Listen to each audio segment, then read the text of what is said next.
அனைவருக்கும் வணக்கம். நான் உங்கள் கவித்தமிழ். இது என்ன செடின்னு பாருங்கள். இது தாங்க கொழிஞ்சி செடி. இது நம்ம முன்னோர்கள் கண்ட அதிசய மூலிகை.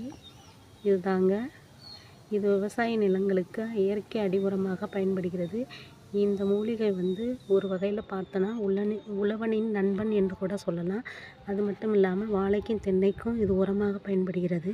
இதில் 3 வகையான சத்து காணப்படுகிறது. மணி சத்து, சாம்பல் சத்து, சுண்ணாம்பு சத்து. இது என்னென்ன வியாதியை குணப்படுத்துன்னா, சளி, ஆஸ்துமா பிரச்சனைக்கு அந்த பிரச்சனைகளை சரி செய்யுது. அதுவும் இல்லாமல் இது தோல் வியாதிலாம் வந்துச்சுன்னா அதையும் சரி பண்ணும். இந்த மூலிகை சாப்பிடுவதன் மூலம் நம் நலமோட வாழ்வோம். வாழ்க வளமுடன்.